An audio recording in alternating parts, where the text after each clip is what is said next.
Good morning and good afternoon, everyone, depending on where you are. We're gonna start in a minute or so, give some people some time to kind of get into the room of sorts, and then we can start the program.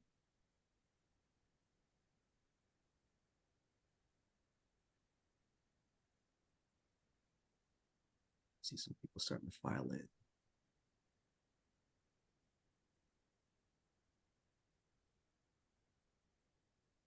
Excellent. You know what? I'm just going to jump in.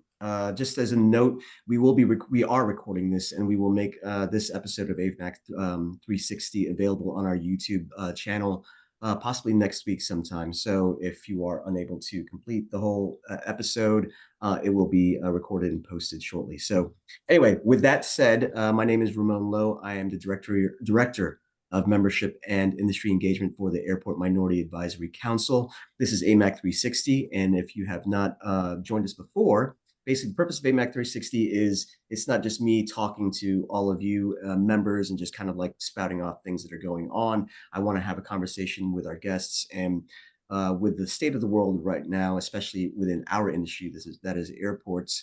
There are a lot of topics that I think we can all cover and touch upon that we want to make sure that we get subject matter experts and professionals on here to kind of discuss and tackle. And that's kind of what we're doing today. But before we get to our wonderful roundtable of guests, I have some housekeeping notes to kind of share with each and every one of you.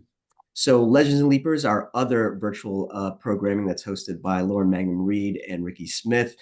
We have it on the last Wednesday, I believe, of each month. In Legends Leapers, basically we pair an industry legend with an industry leaper, and Ricky and Lauren kind of go over a host of questions that they want to spring on them to see just really the compare and contrast of someone who's been in the industry for a long time versus someone who's not a neophyte, but new-ish. And it's really a great program. I've hosted it one time myself, very enjoyable. And so I suggest that you please make sure you go register to attend. It's free. Just go on to our events calendar on the website and register. And for this episode, we will have our legend will be Amy Shaw, who is the recently retired head of concessions for Las Vegas McCarran Airport. And if you guys have been concessions for a while, you know Amy probably from Seattle, maybe from LAX, maybe from McCarran. But she is our industry legend. And our industry leaper will be Rochelle Akins from Richmond International Airport. Someone to watch. That's all I will say. So legend leapers next week. And the last thing I want to touch on has really two components. Conference, our Airport Business Diversity Conference, which will take place in Nashville, August 3rd to the 7th. Registration is open. I want to let you know that early bird registration, or at least the rate for registration expires April 30th. That's about a couple weeks from now. So if you have not yet registered for the conference, please do so. Just go to amac-org.com/annual conference and make sure you register. Now, people have been asking about the hotel rooms. Well, you cannot reserve your hotel room, or you can if you can find it, but you cannot reserve your hotel room at the conference rate until you register. So once you register for the conference, you will be sent an email that will have a link saying thank you for registering. By the way, here's a link to the AMAC conference hotel page where you can then reserve your room at our discounted rate. Now, if you go straight to the Grand Hyatt website, one thing, the price is going to be exorbitant. The second is it'll probably tell you that the room block at the hotel is sold out. Again, you must register first in order to reserve your room. Secondly, the Catalyst Award nominations, we are receiving them now. I know Michael Washington is eager to get that going. So if you have anyone that you want to nominate, or maybe even nominate yourselves, in our little industry, please make sure you do. Again, go to the website to find those nomination forms and start nominating away for the Catalyst Awards. So with that, I think I covered everything, and I'm sure I did. I want to introduce our wonderful panel. I don't know who's left to right, but I'm just going to do in alphabetical order. And we're going to start with Miss Erin Burns. She is the Director of Communications for Louis Armstrong New Orleans International Airport. Erin, we're going to get to know you, I'm sure. Rising star. So thank you for joining us. Thanks for having me. Definitely. Second, we have Miss Liz Einhorn, who I've known for a long time. We won't say for how long, but Liz is the founder of Experience Threee, an experiential marketing consulting firm specializing in airport beverage and hospitality experiences. And last, but certainly not least, another person I know for a while, Miss Flo Scott.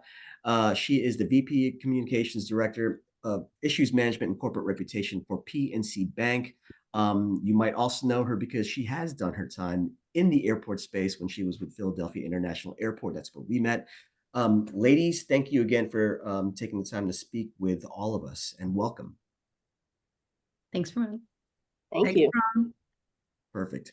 So I gathered all of you together here for a number of reasons. The biggest thing is this is something that's always been kind of interesting for me for a while.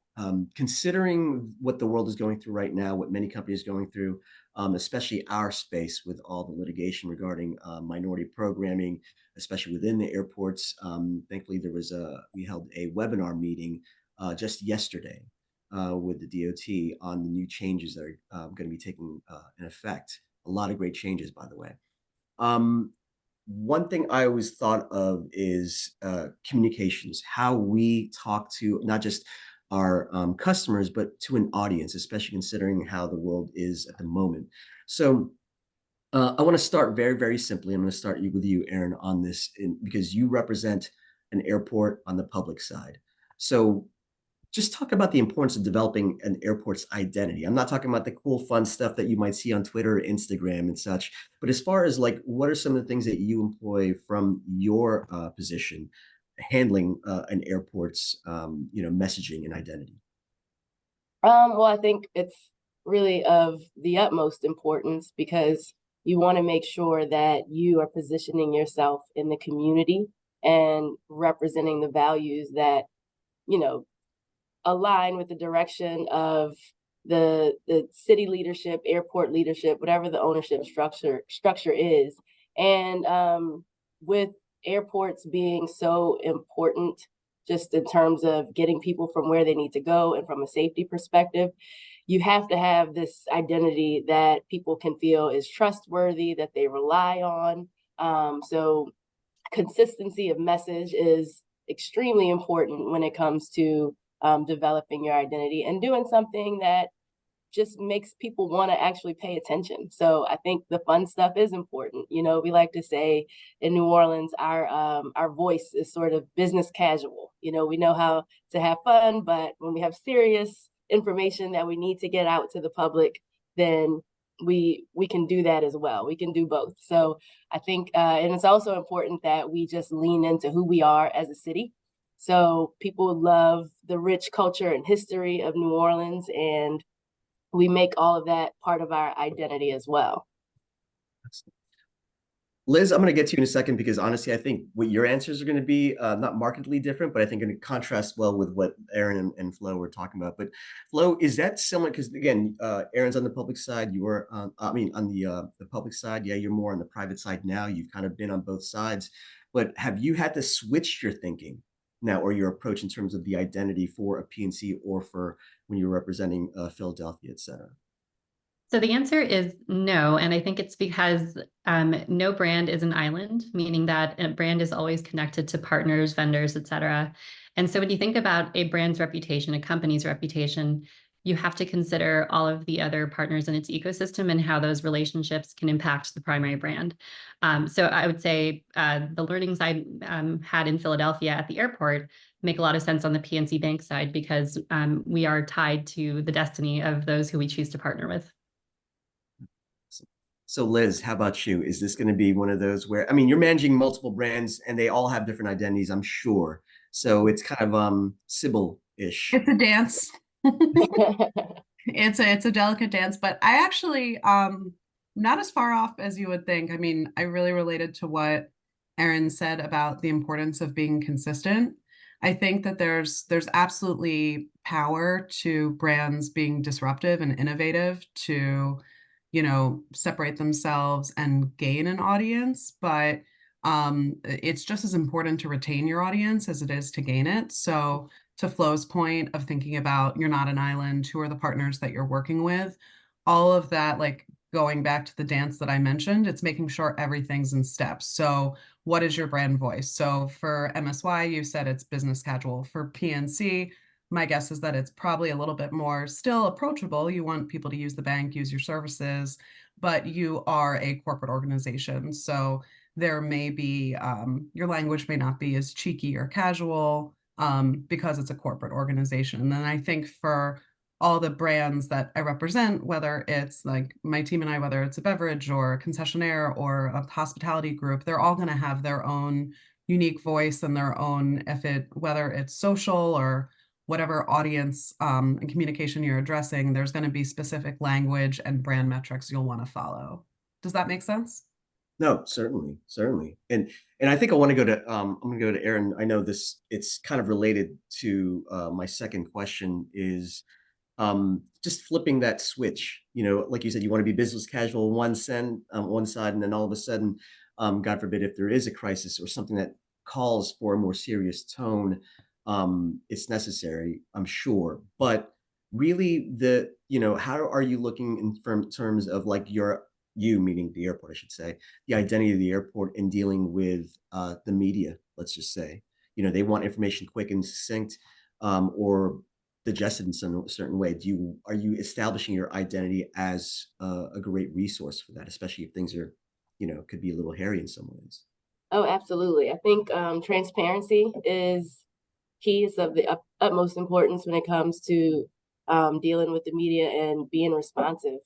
And then, of course, when it comes to flipping the switch, if you find yourself in a crisis, then of course that's when you take a look at every piece of communication that you might have going out. Look at your social media channels. If you have anything scheduled, then you stop that. You don't, post a video of a band performing on a stage in the airport when there's a crisis out on the apron. But it's just about being present with the media and being clear and giving accurate information, but not rushing to give out too much information if the situation is not fully developed yet. You know what I mean? Because I think sometimes we can feel pressure to meet the demand of media because they are trying to get their stories out as quickly as possible. But you have to be measured and make sure that giving too much information that is not totally accurate too early can be more damaging than just saying we don't have an answer to that question right now. So Flo, that's obviously the best approach. I can't give you everything because I don't know everything at the moment versus, I can't give you everything because there's always going to be a reason why we're holding back, I should say. Yeah. There's an overlap in my previous career and my current one, which is that both the airport industry and the banking industry are highly regulated. And so to Erin's point, the information that you can share as a communications person in an airport environment is completely reliant on the legality around what you're allowed to share, right? So the most interesting thing, in my opinion, about crisis communications in the airport environment is that the crisis is rarely ever with the airport entity itself. So to Erin's point, you have a city or county or state-owned airport. Like 90% of the time, if there's a crisis at the airport, it's not the entity of the airport that is in trouble or having to deal with the conflict.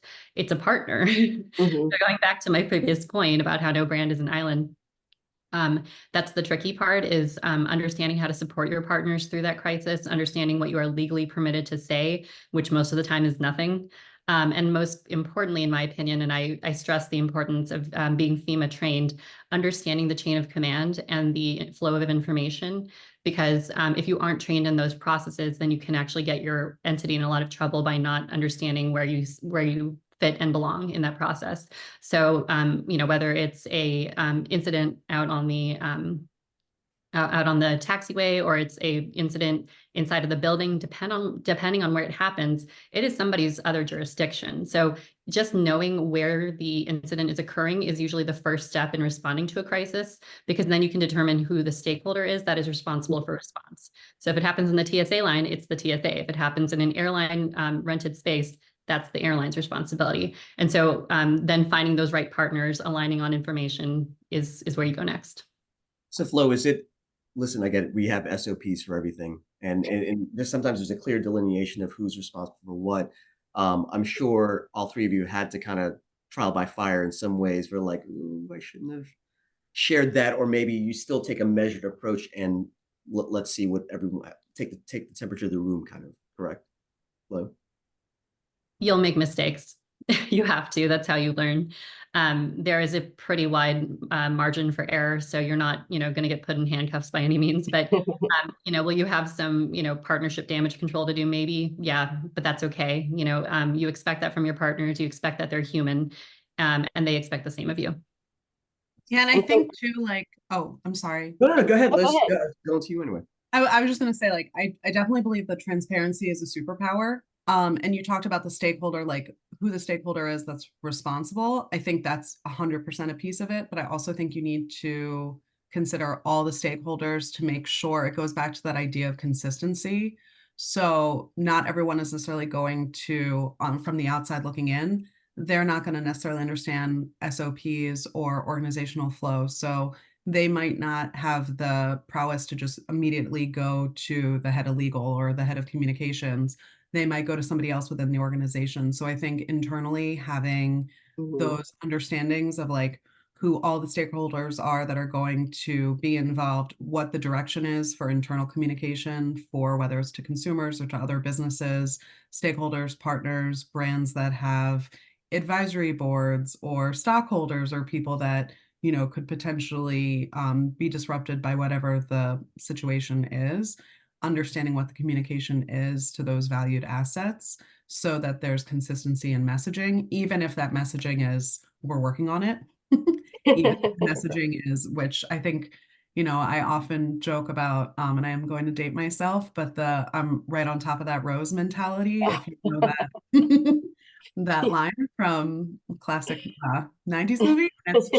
It's the idea of, hey, we're addressing this. We want to acknowledge that it's happening. But without, saying something to Erin, what you said earlier, you don't want to say something that you can't take back because that's way more paramount than just saying, hey, we'll let you know when we can. If I could add to Liz's point, I think communicators have to expect that the flow of information will never be singular. What I mean by that is social media has created the ability for anyone to become a storyteller. And so you may think that you have, source of truth, and you're going to go into this press conference and share the exact information that needs to be shared with the public. No, you're not, because somebody's going to get their video on TikTok before you get on the air. So that's an additional layer to all of this, which is like follow the rules and do things by SOPs, but like also expect that likely it's not going to go the way you expect. No, Flo, you make a great point. And I'm glad you brought it up. So it wasn't that long ago, probably like 15 years ago, only in terms of where we have gotten information so quickly out, and then have to like pivot. You might have your press release teed up and ready to go, but all of a sudden something happens or someone releases some information or God forbid a video, and you got to pivot to that. I know this is a little off script, Erin, but like how much have you had to kind of like take like what Flo mentioned into into account as far as I have a message that I'm going to get out or something I have to address, but someone with a Twitter account or a TikTok might just kind of like jump in front of you in the line. It happens from time to time. I think it's just important to know that we have to be flexible. Like you're right, you might spend a long time working on a statement, and then it ends up not even needing to go out anymore because of some other variable that happened. So it's all about being flexible and then collaborating, making sure you're paying attention to what's being said in the public, because you don't want to have to be in a position where you're putting out dated or irrelevant information, because that's not helping whatever the crisis is. So it's really all about just taking in all the information that you're getting internally, externally. You're monitoring the media, you're monitoring social media, you understand the public sentiment, and it's up to the communicator, I think, to strike the right tone to make sure that whatever information is being provided is useful and helpful and kind of helps guide the situation into the proper direction. So I'll play a little bit on that. There's also having to refute what's out there. Yeah. Too. I mean, you're like you said, you have one clear path, and all of a sudden something kind of in the era of like, alternative facts or whatever, you have to all of a sudden address something that takes you off of what you're you're, at least initially considered the tackling it. Yeah. So, And that can be tricky too, especially coming from an airport environment where we do have so many stakeholders and we're not always necessarily the responsible party. So that's where that internal collaboration with these stakeholders, helping them through a crisis. I was in a situation not long ago where there was an incident involving, it was really a police response type of incident in the airport.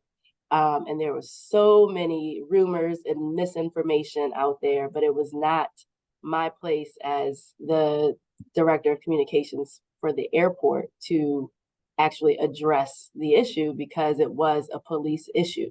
So at that point is when you can reach out and give advice and say, hey, it would be really helpful if there could just be something issued by the police department to just set the record straight.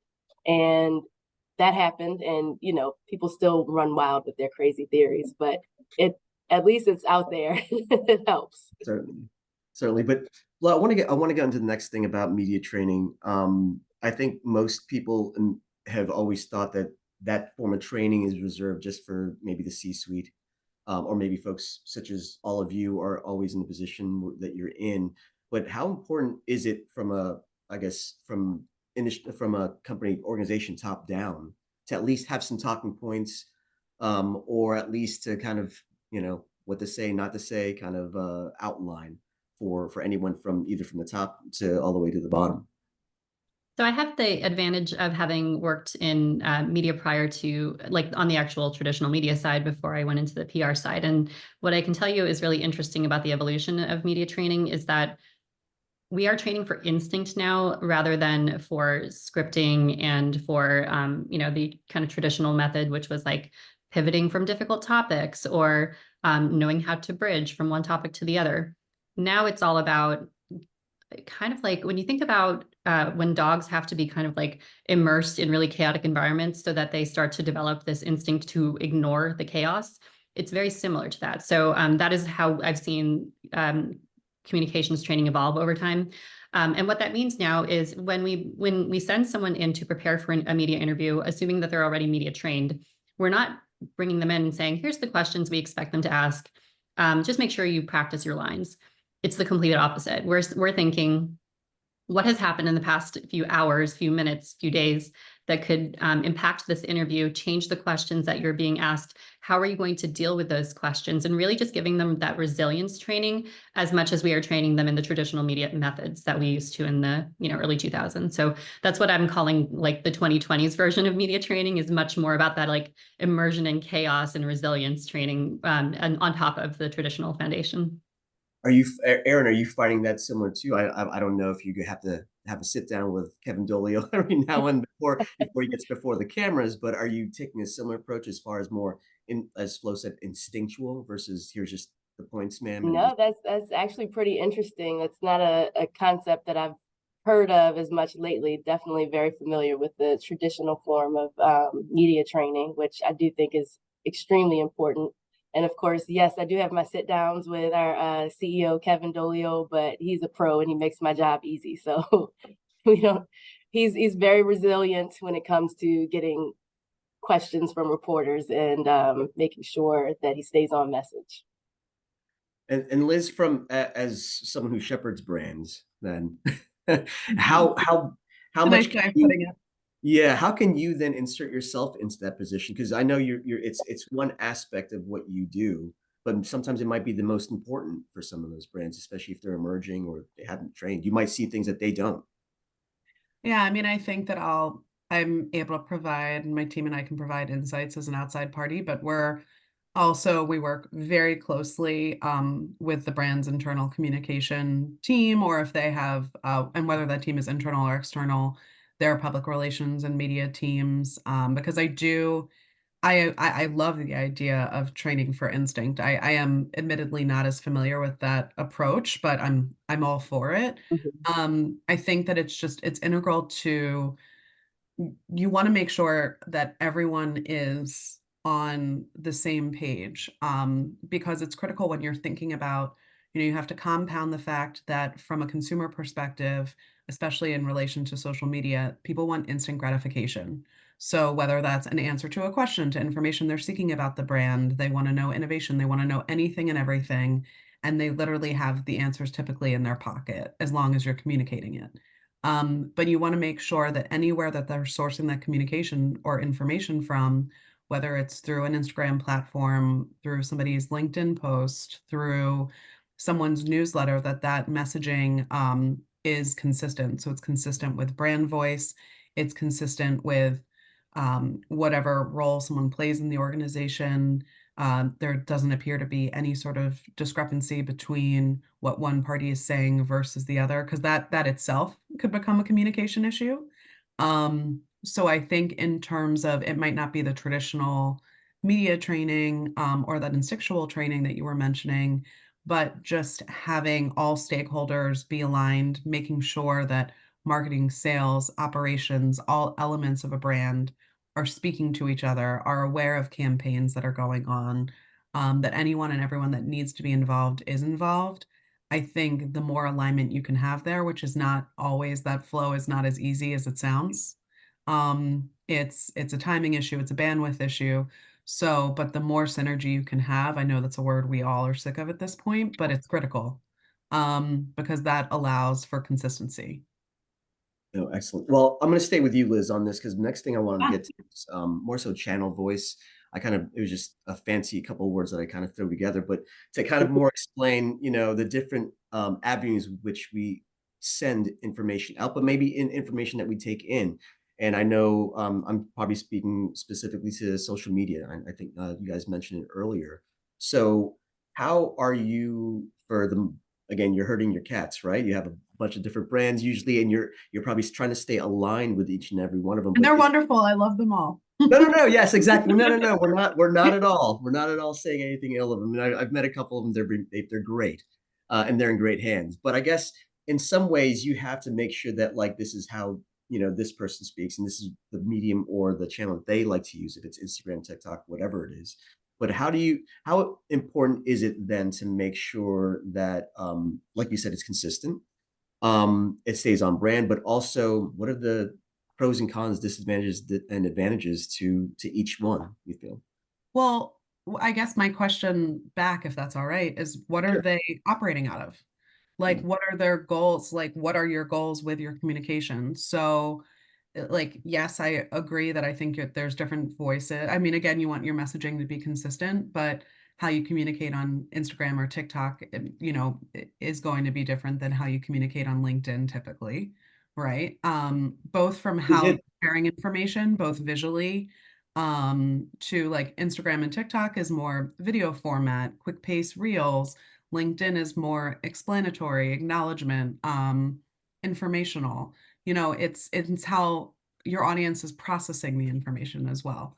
TikTok and Instagram, don't get me wrong, incredibly informational platforms. The impact that you can have with coupling like strong visuals or strong video content with captivating messaging is really critical for brands. But you need to make sure it's getting to the right audience, so and you you're need saying, the right way. Is that yeah, no, yeah. So I like what you said. So you're basically saying there is a purpose for each and every one of them. They might not serve the same purpose or the same group. Like you're probably more buttoned up if it's LinkedIn versus it's more fun with Instagram and TikTok, or quick snappy with Twitter. That's what you're essentially saying as well. absolutely? And but it also comes down to like, how are you using those mediums? What are your goals for communication? What are you trying to convey? Who are you trying to convey it to? What are your goals in mind? Are you trying to sell a product? Are you trying to um, educate someone about something or someone that you're doing something with? Are you a retailer that's opening a new location, whether it be on the street or in an airport? What does that look like? How is that happening? Who else is involved? Are there opportunities I love the collaboration tool, that Instagram has where you can, my team this past weekend did a chef conference. So we did a big partnership with Resi, and it was here in Philadelphia. So we had Resi and Visit Philly that were a part of it. So we did collaboration posts and videos with them. So we were there and able to tie into their audiences and saw like follower increases through that. So it's a way of like, you don't have to reinvent the wheel. You need to have, you know, you need to understand who your partners are. It's Flo mentioned the island. We all live on Brand Island. That island is the same community that the airport is engaging with, whether, you know, with it within their community. So it's how do we make sure all of those stakeholders are present? We're messaging with them in a way that's relevant to them, that resonates with them, so that we have better communication and better results.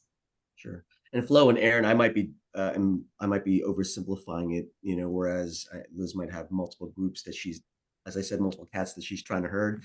But you guys have certainly one entity, but that doesn't mean it's not further subdivided to other areas that you probably have to oversee or at least kind of like touch upon. But Flo, from your perspective, is that the same thing in terms of using those different channels for to get information out and having different voices for each one? Yeah, I couldn't even begin to tell you how complex the apparatus of marketing and communications is in a company as large as mine. So there is, you know, there are teams per segmentation, per topic, per audience, et cetera. What I care about in my world, which is like the enterprise corporate reputation side, is the directionality of our of the channel. So what I mean by that is I care about making sure that those who reach out to the brand with feedback, needs, et cetera, are able to get that response in a timely manner. When I was in the airport world, it was not that way. And what I mean by that is an airport is constrained by its resources, right? Like I ran the public affairs team, there were 10 of us there. You know, and of those 10, only 2 or 3 of us had access to social media. So we didn't have the ability to respond to every single question and piece of feedback we received. In the new world that I work in, it's not that way. We have teams of people, we have vendors, we have all the resources we need to make sure that if you reach out with a question about an account, if you have any needs of the company, we can get back to you. So where I have noticed, and I saw this before I left the airport world, but what I noticed shifting was that airports were starting to invest in community management and moderation tools, whether it was teams or platforms. And I think that's awesome. I think I visited the DFW airport at one point, and they were using a platform called Mod Squad. But the idea being that you outsource your community moderation to an outside group, and they are able to answer those questions. So someone messages the airport on Facebook and says, "Hey, am I allowed to? You know, does this thing count as a liquid? Can I bring it through the TSA?" You would get your answer responded to. I mean, you would get your answer in that from that group. Whereas in, you know, the Philadelphia airport environment, we just weren't quite there yet. So I love seeing that airports are moving in that direction from a channel standpoint, because in the past it was all about outbound. In the past, it was just like, here's our latest press release, here's our latest new program that we want to share. Now it's like we have to be responsive to our customers, because otherwise they're not going to have the great experience we want them to have. So, Erin, for New Orleans, are you using these social channels in pretty much in the same way as someone in the private industry, someone who's representing multiple brands is kind of using it for the airport? Yeah, well, we have active social media accounts, but I would agree with Flo in just in terms of being resource constrained at the airport, and the idea we try to be as engaging as possible. And you know, we developed the flow chart where we kind of decide how and when we will respond to a certain type of question. So it is something that we actively do, but having other tools and help would always be welcome in this type of environment.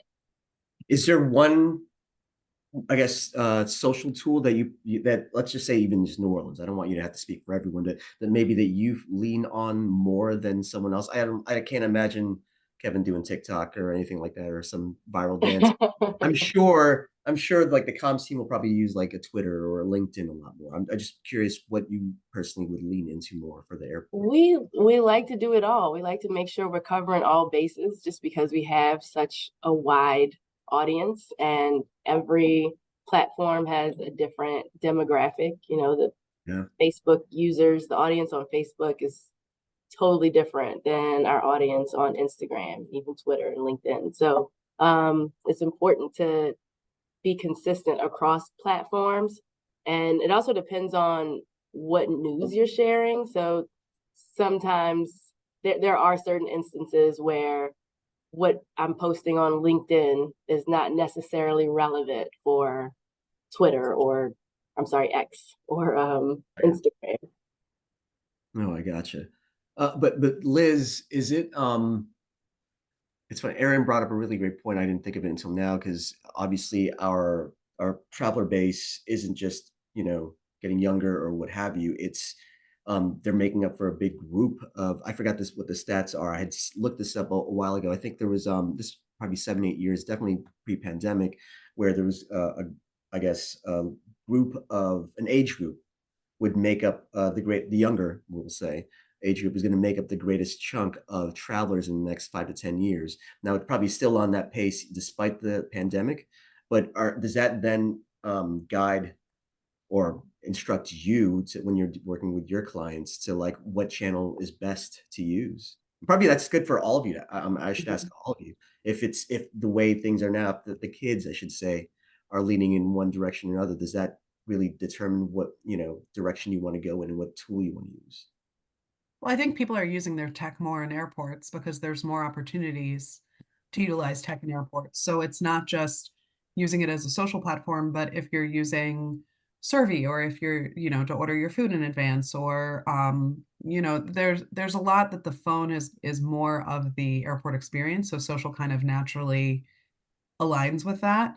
I think the way people are traveling is changing too. It's not just the age groups, but we're seeing the uptick in more of that like blurred leisure traveler, where it's like the leisure and business traveler that kind of reigns supreme. So they're going to be scrolling on their phone. They're going to be looking for where their destination is. They're going to be thinking about their tech a lot more than a traditional traveler was. So, I mean, I guess my question, yes, to answer your one question is yes, I think you need to think about certain platforms and how people are going to use it. I think airports as a collective entity within the airport industry are currently doing the best job of being consistent on communication in how they convey. They have huge follower platforms. I think concessionaires are also really stepping up their game in terms of social. And I think that's important because people want these tools. They're looking at that. It's easier to do that on their phones than go on to airport websites.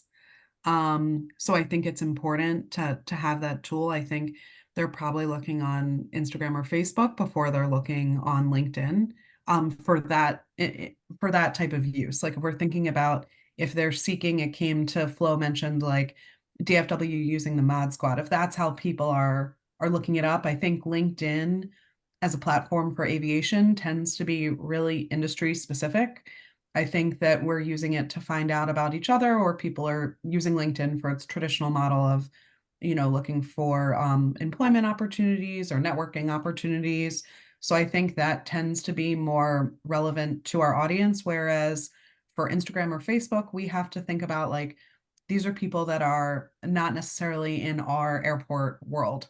So how do we effectively communicate with them and be relevant to like their experience, whether that's getting information that they need or providing them with something that enhances like their time at the airport. Because I think we're all aligned that we're trying to have airports be just as much of a destination as where folks are going. So tech absolutely plays a role in that. Well, what other, I mean, it's not, these tools have been for some, aside from maybe TikTok, have been around for quite some time. But is there anything else emerging out there if it's not the physical, like a phone or anything like that? Is there anything that's emerging right now that you feel probably we need to be more mindful of and how we deal with brand communication or just overall communication? I guess I'm teeing you up because we had a little pre event. Oh, you want to talk about AI? So I'm trying to lob you up there, Liz. Ramon, we talked about the power of transparency. So Yes. so I mean, I Great. am wink, wink, nod, nod. Got it. Sorry, missed the cue there. So I think AI, and I think AI is really interesting. I'm starting to see certain brands that it's really apparent to me that they're using AI for their social platforms. And I will be very honest, I hate it because it doesn't feel organic to me. It doesn't feel authentic. I think there's power in using AI for the informational response. Like I'm actually I've not heard of this Mod Squad thing before. I'm really excited to learn more about it. I mean, DFW just at the AXN Awards, they won an award for another tech thing.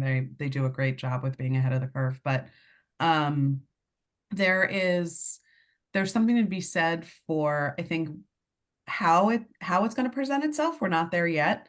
But even in the call today, I think the first message in the chat is that an AI assistant is helping take notes. Yeah. So I think we're going to start to naturally see AI integrate itself. To me, my recommendation with brands is you use it as a tool to augment your process, not replace your process.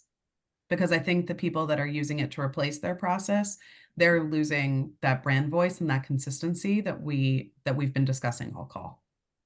So Flo, how do you see it from on your side? I mean, you and Erin really have to. I know we want authenticity and such, but I'm just assuming that for the most part, something like that can just be very straightforward because it's a calculation. 2 + 2 is 4, and it doesn't need to know 2 + 2 equals red. Let's say so. There isn't a lot of nuance. Do you ladies see the the rise or in AI? Is it helpful, hurtful, whatever? And I'll start with you, Flo. Well, I hate to be the person to, scare the bejesus out of everyone, but I'm going to have to. Go ahead. AI authored journalism is a real thing. It's already here. We have routinely, in my current job, seen articles written entirely by AI based on like earnings reports. So we just had an earnings day this week. It's easy enough to take that data, load it into a generative AI platform, and spit out an article. And that article can impact the stock price. Like, it is insane the amount of impact that AI can have in the PR space.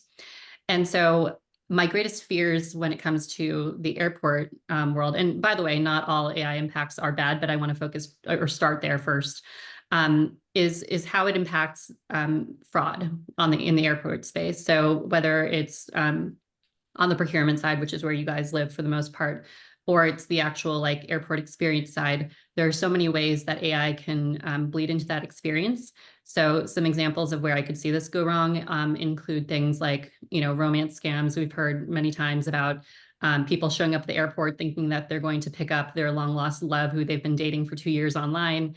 Turns out it's not a real person. That has, romance scams have gone very much AI.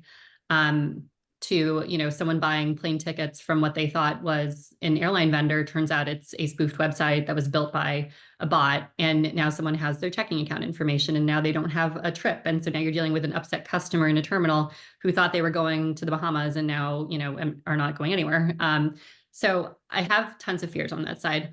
On the flip side, and this is just generally, I actually am the biggest optimist when it comes to AI. I'm not the kind of person who thinks that Skynet is on its way, because I see AI as a phenomenon that can help to create more equality in the world. That's the way I like to think about it, because I think that we will be less resource constrained. And this is more of the philosophical side of this stuff. I think our world will be less resource constrained when we have AI automating so many of the tasks that kind of keep people in blue collar jobs doing menial tasks that we could be, automating, which then allows them to do bigger and better things in the world. So that's my general philosophy, but I do get worried all the time about AI and its impacts on PR. So, Erin, how about you? Do you have the same fear of Skynet and John Connor as Flo Scott does with impacting the airport? I think she makes a good point, and she's right. I think we have to be careful just across the board in airports with any use of AI. There's so much that's still unknown about it. And yes, it is, Chat GPT is really cool and fun, and it can be helpful in certain situations, but there still needs to be some caution exercised when, sharing information through AI, and just trying to understand exactly where it's going, and being cautious, I think, is key. And of course, not relying too heavily on it, especially when it comes to your writing. It is very clear. You can almost tell when you're reading something that was written by AI. It's pretty obvious. So we want to make sure that you're still putting the human touch into your writing. So when someone can spit a press release out in like less than 3 minutes with a current information, they're either really great or it is some ways. Or they're not even at least taking the time to review it and make sure that it actually flows right. Yeah, I'm helping a client hire their CMO right now. And we had a candidate who blatantly like just copied and pasted for a cover letter Ooh. and did accidentally put the same paragraph in twice, but Oh, in between, like no. sandwiched between two other things. And I was like, come on. It's just, it was blatant. Mhm. Listen, we're in a at least on the concession side, we're, as Flo mentioned, we're in a procurement kind of like industry in many ways. And so I'm sure there are many stories of that happening, Liz, in some degree, some degree. But I think for RFP management, I think there's certain things that if you need information, I think there's ways that it could, to me, again, my overall thought process with AI is that it should be a tool that you use to augment bigger picture. And I think that ties into what Flo was saying also, of that it allows for other things. If it can help weave certain things together, that's great, but you still need the human touch of adding things in, figuring out how you're prompting it to make sure, because there's so many directions. It can take things that will translate it very literally, which sometimes is not what you want. So Yeah. there's ways to use it. It's just, and again, I think there's a lot of philosophical implications of at what point does it become AI's voice, and at what point is it your voice? I have a friend who's trying to get her business certified as a women-owned business in the state of or Commonwealth of Pennsylvania, and she shared the bureaucratic burden that it's taken. I mean, over a year's worth of work to get that certification. And I think about how much easier it will be and how much more accessible it will be to small businesses who have the ability to use generative AI to help alleviate that a little bit of that burden, to automate certain processes. I don't even know what these holdups are because I'm so outside of that world, but I have to believe that it has to do with filling out a whole bunch of forms that take up a lot of time. So, I can speak from personal experience and going through it myself, and it is literally a 200-page document. Mm. It's wild. it is, it is. But I know we have kind of a hard stop, so I want to end here with my last question for each and every one of you. Just very, very simple. If there is one word that you could choose that would, and hopefully you guys choose different words, but I have a feeling it's all going to be the same. If you could choose one word in terms of like to really encapsulate like a good communication strategy, what is that one word? And I will start with you, Miss Burns. I just threw it on you. What is that? I said, oh, me first. Okay, so a good communication strategy in Yeah, one word. just sum it up, and maybe you can multiple words, but at least if you could just sum it up really succinctly as far as the most effective and the best approach. Engaging. Flo? flexible. Hold on, let me just type into Chat GPT. Just kidding. One moment. I think consistency, and I know that's what we talked about a lot today, Yeah. but I mean, I think having consistency in your tone and your approach amongst your stakeholders, it's critical. Yeah. Well, ladies, thank you so much for taking the time out in your busy days to chat with me on this. This has been extremely helpful. And honestly, it exceeded everything that I was hoping for. Honestly, from a a topic of communications, which I think people tend to overlook in some ways because they tend to tie it towards marketing, which I didn't want to steer us into. So I really, really appreciate it. Erin Burns with New Orleans International Airport. I'm sorry, Louis Armstrong, New Orleans International Airport.